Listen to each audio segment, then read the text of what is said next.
Philadelphia, I'm Andrew Salciunas alongside my man John Kincade. Johnny, happy payday championship football Friday, my man. It is a Good Friday, so I hope that everybody does have a Good Friday, even though it's a very solemn day, but it's a Good Friday. Absolutely. Hopefully we're going to have a great show. I believe that we will.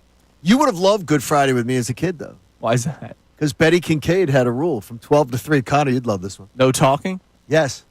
Wow. We had to go to church. Can we do that today? We had to go to church. Yeah, 12 to 3, I won't talk. You won't benefit. 12 actually, to 3. You know what?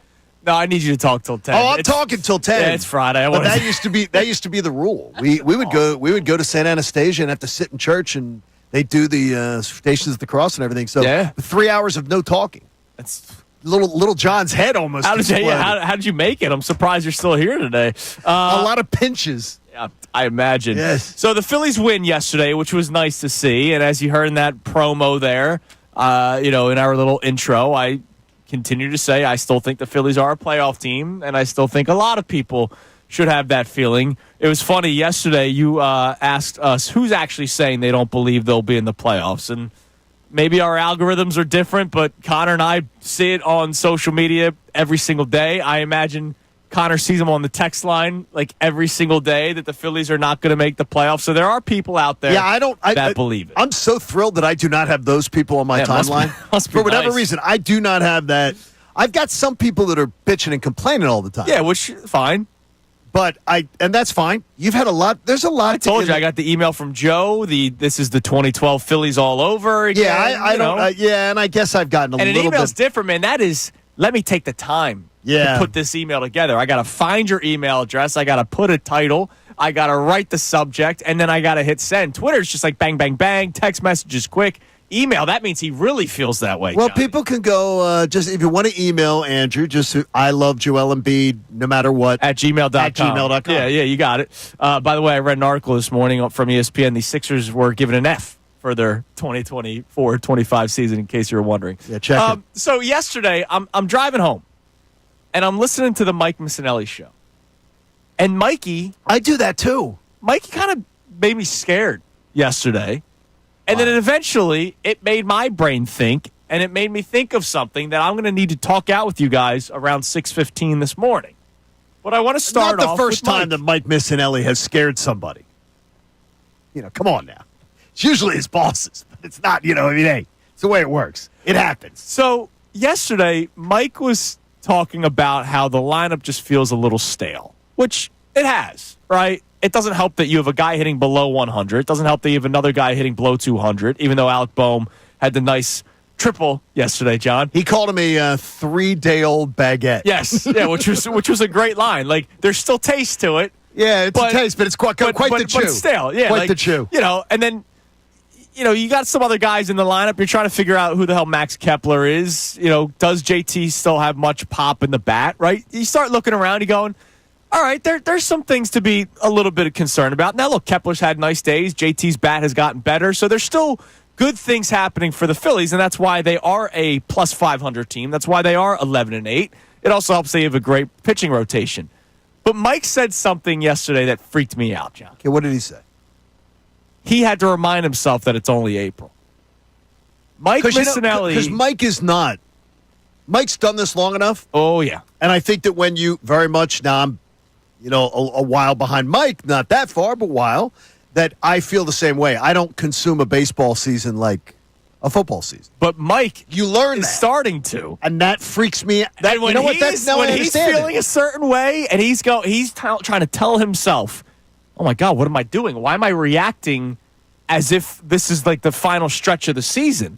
He is reminding himself that it's April. And if Mike, longtime baseball guy, by the way, also, right? Like, that's his sport. I think M.G. Missanelli used to write some baseball columns. Exactly. If he is starting to look around at this team and going, uh-oh, but has to pinch himself, like your mom did at church for 3 hours on Good Friday. Yeah, she did. He's pinching himself to remind him that it's only April. And so then that made my brain start to wander. And I thought of something, Johnny, that I will give to you in about 10 minutes. Oh, God. That kind of freaked me out a little bit. Are you trying to ruin If I'm Good being Friday? completely honest. Okay, I got it. I heard the same thing. I thought it was very entertaining conversation.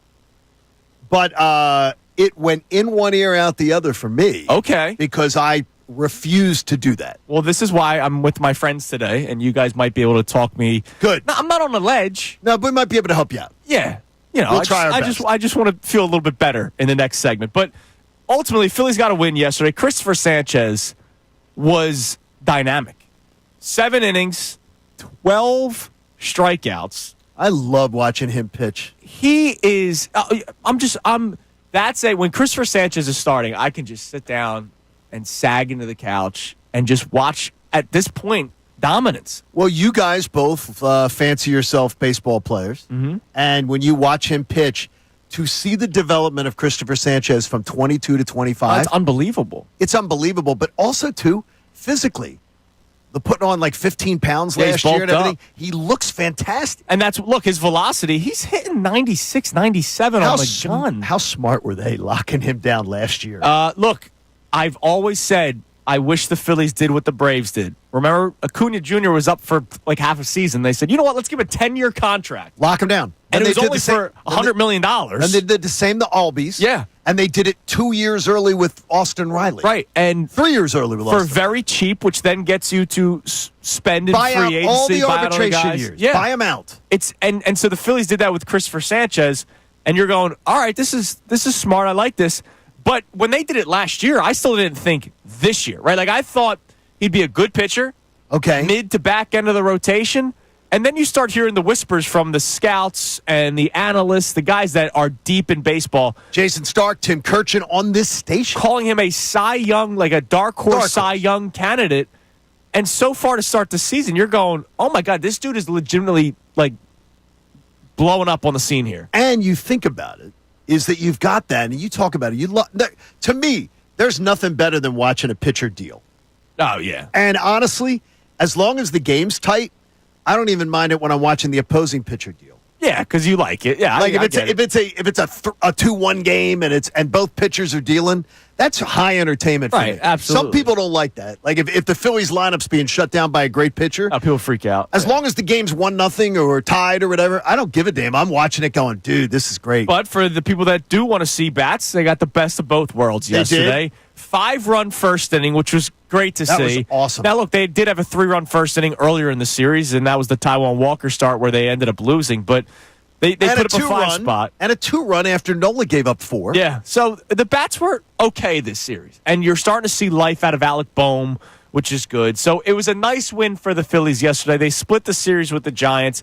It felt weird to say they needed a win in April, but I do think they needed that win yesterday, and they got it. Yeah, just because I don't think that at all. I don't either. That was a little over the top when you said that to us, but it's all right. So, coming up next, I need to talk something out with you guys.